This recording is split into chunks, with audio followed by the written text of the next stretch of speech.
What's up, ladies and gents, and welcome to Potato Monster's League of Legends Top 5 Plays. My name is Parv, and I'll be guiding you through today's episode filled with all the kiting, fighting, and skill you could ever want, so sit back, relax, and enjoy. Our first play comes from Rikuden on Syndra with a quick 1v2 battle in mid lane. We see Elise coming in from the side as Ahri Spirit rushes in, but Syndra quickly sidesteps the taunt, followed right after by another dodge on the cocoon. As they begin to dive, we see Elise pick up aggro first, but she decides to bail as Ahri goes in, and out of nowhere, Syndra turns with her ult, grabbing the kill. Not only did killing her stop Orbit Deception from finishing off Syndra, but it also healed her from the new Mastery Dangerous game, allowing her to survive the last tick of Ignite.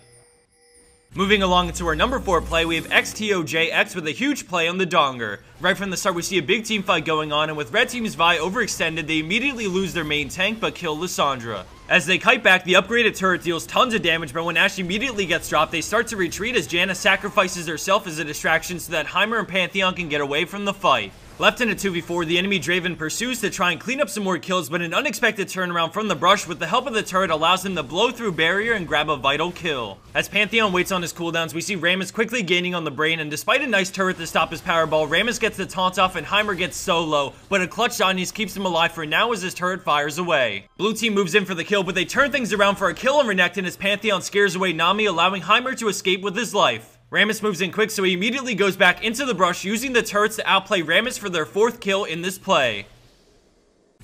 Coming in at our number 3 spot, we have Yargman on Thresh support making all the plays. We see them sieging mid when out of nowhere a hook lands on the enemy Caitlyn. As his team kills her, we see LeBlanc flanking around the back, so Thresh drops everything for a clutch exhaust, keeping Varus alive through the burst as red team goes into full retreat mode with Master Yi and Singe coming in fast. Riven flashes and gets out of range of the chain as Thresh helps disengage with a flay on Singe, but Yi flashes over and goes for the Alpha Strike. Risking it all, he goes for the hook to prevent the free kill and reset on the enemy Yi, and somehow it lands as he gets flung, allowing him to come flying back in to rejoin his team. As they run back to the tower, Thresh falls so low, but he makes it back somehow and flays, allowing Jarvan to land an amazing 3-man ult to save his life. The rest of the clip plays out with Jarvan and Riven battling it out, picking up a kill on the Yi, and eventually getting away, making this close play result in a gain for red team, despite being caught in a 4v5 situation. Switching gears from a close team fight, we have Mary and his day in at 2nd place on Kha'Zix with a 6 solo play. At the beginning, we see him struggle to take down the enemy Jackson. With a little help from Amumu, he grabs the kill and promptly runs away. He knows his team is losing the fight, so he makes his way around as Hecarim charges at him, but a quick leap over the wall gets him out of there as we finally see that the aftermath of this team fight has left him in a 1v4. The enemy team chases after him, but a flash over the wall creates some distance, but all of a sudden Ezreal comes over, but a quick auto attack and Q grab the kill. He dodges the shuriken and then dances around, using the ward on the other side effectively until he decides to go in on Zed. With a guardian angel of his own, he sticks around, but Lulu rushes in and hits him, activating it, and now all eyes are on Kha'Zix to make the plays. As soon as he comes back to life, he tries to kill Lulu, but ends up leaping away and turning around with his W to slow them down. With Hecarim rushing right at him, he knows he has to fight, so he uses the brush and his passive to blindside Zed, giving him the reset he needs to jump away just in the nick of time. They continue to chase him as Hecarim runs around to cut off his escape path, but Kha'Zix hides patiently and then makes a break for Lulu, leaping into a final Void Spike to pick up his 4th kill in this spree.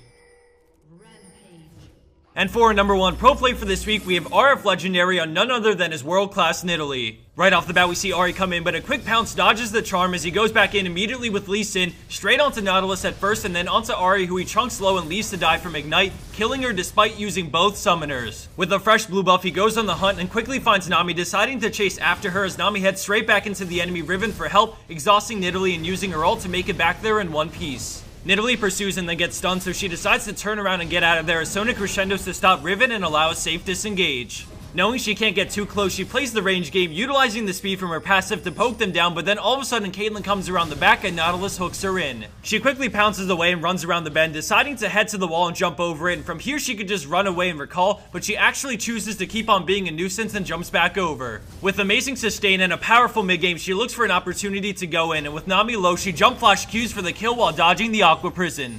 With Riven moving in fast, she picks up the movement speed from her passive and then jukes her out as Lee Sin kicks Riven away. As Riven moves in for the kill with her ult, Lee Sin quickly safeguards out of it as they run back to the friendly Vayne and prepare to turn on Riven, but she quickly realizes this and backs off. Blue team goes back into the enemy jungle, but out of nowhere, Nidalee is surrounded, but with quick thinking, she pounces over the wall to dodge the charm, and now a second team fight has erupted. Nidalee heals up and continues to spear and lay down traps whenever possible, but she quickly starts to see that her team is losing the fight, so she backs off with Sona. Using the ward's admittedly strong mid-game spears, she sees an opening and pounces straight into a Q on Ahri for the kill. With several members of the enemy team coming right at her, she backs off, but note how Arf Legendary always utilizes that passive whenever possible to remain one step ahead of the enemy team. Out of nowhere, we see a spear go out, connecting with the Riven who was condemned into the wall, and then together they turn on the enemy Caitlyn, but a great heal and then Aqua Prison keeps her alive.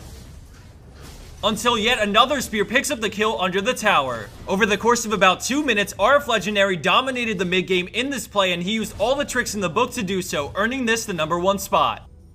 And for the bonus clip of the week, we have Sweetie and his buddy Henrik somehow 2v3ing by using their insane amount of CC. As the rest of the clip unfolds, I wanted to mention a couple of things. If you haven't already, please like our Facebook and follow us on Twitter for all sorts of updates. More than ever, we're trying to connect to our fans and provide more insight into what's going on here at Potato Monster. We have a long history of only posting our videos that come out and nothing else, so if you're interested in more than just what you see on our channel, then definitely be sure to follow us on social media. Thanks everyone for watching, and I hope you enjoyed this especially long but nonetheless epic episode of our League of Legends Top 5 Plays.